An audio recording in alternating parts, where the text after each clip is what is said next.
Well, hello again, everybody, and welcome to this week's edition of Ridin the Storm Out. My good friend and co-pastor and cohort in crime for many, many years, Dan Fisher. And what is my name? Paul Blair. Blair. That's what it is. And by the way, I had to show this off. What is up with this? One of the members of our congregation, long-time member for like 15 years, diehard OSU fan. Yes. Bless his heart, he was 85, wound up stepping into heaven. Okay. So he's about my size. His wife offered me a few of the sport coats. And I went over there and I found this navy blue with the OSU. Not everyone can get away with this. But Art Coots, this is in honor of Art Coots. This was his, custom made, and he has bequeathed it to me. So this is the first time I've worn it in public after receiving it this last weekend. How cool is that, man? Not everybody can get away with this kind of audacity, but well. Well, it has Oklahoma State on the other side, too. Yeah. I don't know if the camera can see that. Sported a mustache for 30 years and not realizing how bad it looked. I can sport this as well. No, but here's the deal, man. You earned that. I can pull this off. Well, you earned it. Yeah. Well, last week we talked about different political systems. I hope you enjoyed that. We talked about, quite frankly, what we have in America, which is not a democracy, but it's a republic. That's exactly right. We're a constitutional republic. We're not ruled by the many or the majority. We're supposed to be ruled by law that we constituted. Yep. Exactly. We, the people, created a limited civil government, and then we pledged to be bound by the law, not by President whoever or Congress whoever, but by the law and the limited things that not we even did. the courts? Not even the courts. Ooh. Where did we ever get the idea that courts pass down rulings? It's supposed to be opinions. Yeah. But look at how we've become accustomed to saying the Supreme Court ruled. Yeah. Well, I guess 200 years of habit, huh? Well, I guess so. When you get judicial review early on, pretty much those were the seeds of the demise no doubt. of the republic, in my opinion. Jefferson even warned of that, didn't he? No, because he was very leery of the courts. But whenever the court can tell you what something means and you can't read it for yourself, then one of two things is wrong. Either what was written so ambiguously that no one can know what it means, i.e. a lot of our laws today, or we'll tell you what it says. Isn't that what the Catholic Church used to tell people? That's right. During the dark age, a wonderful period of time called the Dark Ages. Yeah, don't worry about that. We'll tell you what it means. You know, the thing that's so baffling about this, Dan, is so many of these passages that they use from the Constitution are not even difficult. I mean, those of us that aren't experts of the law, but we just know a little bit about history and have a little common sense and critical thinking skills, know what was going on when they penned it, knew exactly what they were talking about. You really can't confuse these things unless you intend to confuse them. And they put modifiers, they put phrases like, for instance, Congress shall make no law. Right. Okay. All right, so no law. All right, that means any kind of restriction. That's right. All right, the Second Amendment shall not be infringed. Yep. Well, we all know what that means, but they have nuanced it to the point that now Biden's out today, President Biden saying, well, you can't own a bazooka and you can't own a missile launcher, and there's limits to the Second Amendment. I really don't think the framers intended for there to be any limits. Any limits shall not be infringed. So any limit would infringe, wouldn't it? Amen. Yeah. Well, you remember the night of Paul Revere's ride. Where was Mr. Revere going to? Yeah, he was going to Lexington to warn the Minutemen there in Lexington. That's exactly right. Pastor Jonas Clark and those Minutemen in Lexington, they didn't only just have muskets, which were basically the modern-day assault rifle of 1775, but they also had a couple of cannon up there. Yeah, especially in Concord. Exactly. That's part of their security up in those areas. That's exactly right. So as far as President Biden saying, well, you can't be able to own a bazooka, actually, we should be able to. Yeah, if you're a law-abiding citizen, what are you going to do with it? Exactly. Protect yourself. I can own a Sherman tank, and nobody has to worry anything about it because I'm not going to misuse it and violate anybody's rights. And I understand, Dave and I were talking a while ago, that there is something to be said for the idea of arms in common use. Most of us don't own a nuclear warhead. Most of us don't have ICBMs in our backyard, So I realize that you can Speak for yourself. I thought we all and I realize you can get a little bit ridiculous with it. But the point is the framers understood, and they knew, because of what we're going to talk about here, that government always wants to consolidate power. Always consolidate. You know, our good friend Bill Federer talks about how God wants to decentralize power, but how fallen man wants to centralize it into a fist. Like Nimrod. Exactly. Exactly. Now, this is a perfect You meant launch. Nebuchadnezzar, didn't you? Oh, yeah. I was listening to Glenn Beck the other day. That made me the worst Bible lesson I ever heard. Oh, wow. I was like, Did he have that thing I couldn't know whether to laugh or cry as I was driving my car. That when Nebuchadnezzar and the Tower of Babel, was like, what? And they were only the elitists that were involved. God, the common man wasn't. And all that. I'm thinking, I didn't read that. This conversation, unintended, but perhaps the Lord is just directing it, I think He is, ties in perfectly with our conversation on economics. Yeah. Because one of the things that the founders didn't want, in fact, Israel didn't have for their first 400 years, they didn't have a standing army. Yeah. We didn't have a standing army. Right. Why? Because it was the people. A standing army could be used to tyrannize their own people. Yeah. That's exactly right. Yeah. So the militia was every able-bodied man. That is from exactly roughly 15 to 65. Yep. Was supposed to, whenever the shofar was blown in biblical times, or the militia was called up in the second colonial alarm times, in Lexington is when the 77 guys Yep. show up to Yep. fight. Yep. Or to at least make a stand. But in order to go from a free market to one of these other systems, you've got to have a little bit of power of influence. So we're going to talk about 4 basic economic systems today. And we are going to start first with what we are supposed to have in America, which is a free market. Yeah. Daniel, what are some of the characteristics of private property ownership in a free market? Well, let me first say go ahead. that I think these economic systems are important when we talk about forms of government, because you really can't separate the two. True. In the end, you're right. one goes without the other. That's right. Okay, so this whole argument, the whole debate between the different kinds of economies, in my opinion, is really easy to understand when you understand they're really all about who owns the capital. Yeah. And the capital is the ability to make a product and to then sell it for your own wealth or profit.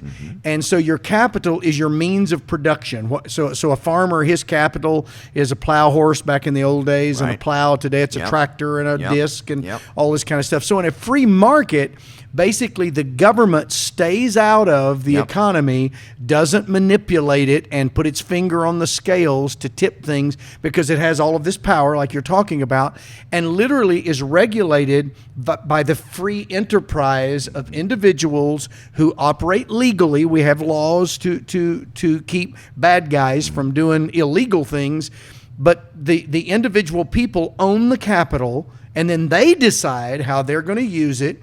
And with the fruits of their labor, they're able to make a profit, and then that's theirs. They own it. Basically, to me, that's is as simple as I can make it with a free market. So basically, in a free market, you can choose to buy this computer. Yeah, a Mac that doesn't work half the time. Then you can choose to sell it when it quits working. Yeah, or drive over it with my truck when I'm really upset at it. Buy it, sell it, use it however you see fit, as long as it doesn't violate the rights. Because I own it. Private property rights. That's exactly right. Exactly right. Okay. So in the opposite of that extreme, and quite frankly, I think we'll go opposites, and then we'll talk some of the nuances. That's good. The opposite of private property ownership is state-owned property, which is socialism. That's what socialism is. Exactly We're going to talk about fascism, communism. But basically, you've got private property ownership where the government just makes sure that we aren't breaking the rules and lying or stealing from each other or doing anything that's illegal, when there are a few things they ought to be doing. Laws of nature, nature's That's God. exactly right. And then the individuals in the free market can choose what they're going to build, what they're going to price it at, how many employees they need, what factories they want to use, what color they want to make it, what material they want to use. Free market, you can choose because you're competing for the market share. Right? And the law that drives that is the law of supply and demand. Right. If people want it and I have it, I can determine what I want to charge for it. If hardly anybody wants it, then I can't charge as much for it. And therefore, if I can't charge enough for it, I'll stop making that and start making something that people want. And the free market always works well for everyone because there is incentive to provide a better product at a cheaper price. Of course. Because you want to sell more of them and gain a larger market share. And that's called competition. And consequently, like in 2004, Cindy and I built a house. 2003, 2004, we built a house, and I bought one of the first flat screen televisions. Oh, I remember. It was a 42-inch Sony Plasma. Ooh. It was about this thick. Yeah, and weighed probably a couple hundred pounds. It was pretty heavy. You know what that cost? $5,500. Yeah. Now you can buy. In fact, they give flat screen 42 inches away. When you buy a 70-inch or a 75-inch, we'll throw in a 40-inch flat screen, and they're like paper thin. Yeah. Why is that? LED, invention, innovation, exactly. competition, free market competition, yeah. and we all benefit from it because we have more access to better products, and they become affordable. So it's not just the rich being able to enjoy chocolate. It's Mr. Hershey creating a chocolate bar that everybody can afford and everybody has. So someone was telling me a few months ago that one of the perfect examples of pure free market is found in LASIK surgery. Yeah. Because insurance doesn't pay for that. Yep. And so there's no government intervention. And when LASIK surgery first came out, it was very expensive. But because it's based upon just what you can afford in your pocket, what have they done to the price of that? Whoa. Everybody all can the way afford down. it now. Yeah, exactly. I think it was like $3,000 to $5,000 per eye at one time. Oh yeah, and yeah. now it's very affordable. Yeah, Here's another example. Everybody phones. owns Good one grief, of these. yeah. Exactly. So that's free market. The opposite of that is where the state owns everything. Now, if the state owns everything, then that means you own nothing, and you'll like it. And you'll like it. As a matter of fact, reset. the most basic of private property is your own body. Exactly. Yeah. And the state actually in these we call them communist nations, but they have socialism established, where they own everything. The state owns all the buildings, the state owns all the machinery, the state owns the labor and the production of labor. Yeah. And you're the labor. And the profits. That's exactly They right. determine what you'll get. Yep, and they determine what you'll do. Right. And so is there any incentive to excel because the government's going to determine what you make? So what do people do? They quit working hard.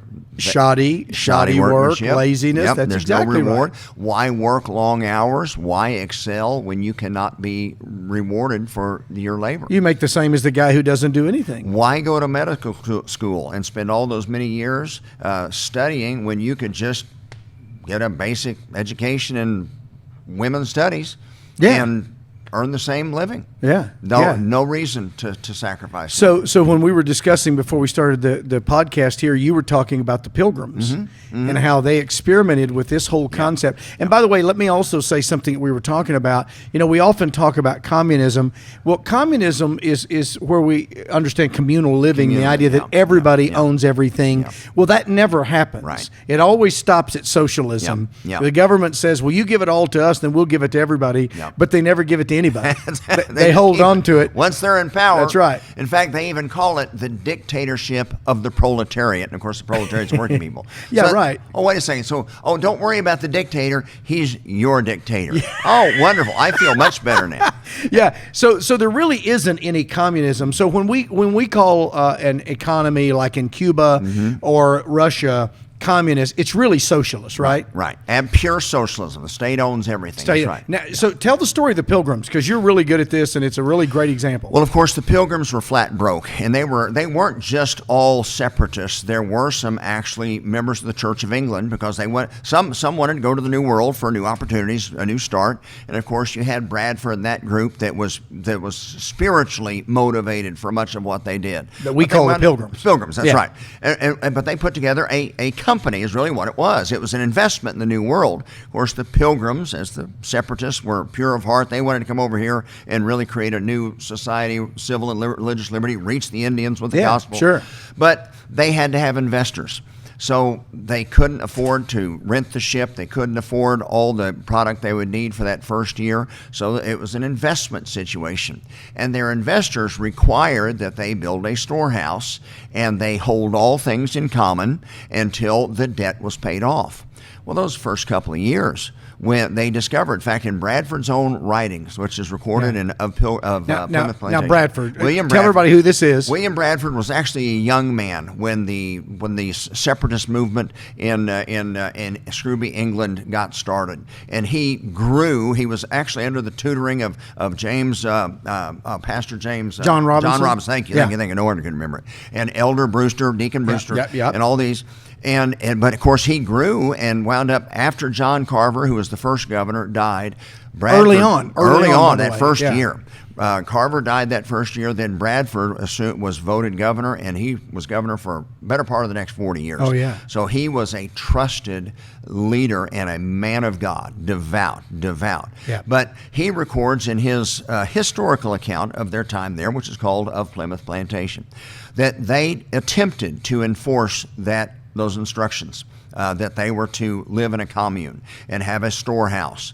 And what they found is the men didn't want to work if they weren't rewarded for their labor. The women didn't want to wash the clothes and feed the men that weren't part of their family. And they found that without incentive to be rewarded for your hard work, even a small group, remember this, less than 100, half of them died that first winter, even with a small group that was this moral, I mean, compare them to us today, it's like not even pretty close. Spiritually committed, Even that moral, this idea of communal living failed, because when there's no incentive to work hard, who wants to work hard? Yeah. So a few would go out and work their fingers to the bone, but they would have to provide for all those that just lay around. Working. Then they go, wait a second, I don't get work. This guy's hardly working. I'm working my tail off, and we're getting the same amount of beans at the end of the day. Why am I going to try hard? Exactly. That's exactly right. So that system failed completely. So what did Bradford do? What was his solution? Wound up giving each of the families, based upon their number, a certain parcel of land.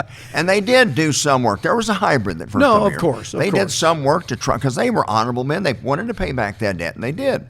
But everybody also had their own plot of land. And it's amazing how there was no more risk of poverty after that, because everyone was motivated to work. Well, Bradford basically said, you don't work, you don't eat, basically. Didn't somebody else say that sometime? Yeah. What was that? Was that in the Quran? No. The Almanac? That other religious book. What was it called? Let's see. The Writings of Confucius? Yeah, that's it. Book of Mormon. That's right. That's right. No, it was the Bible, right? That's exactly right. Teachings of Paul. Exactly right. And that was a biblical truth.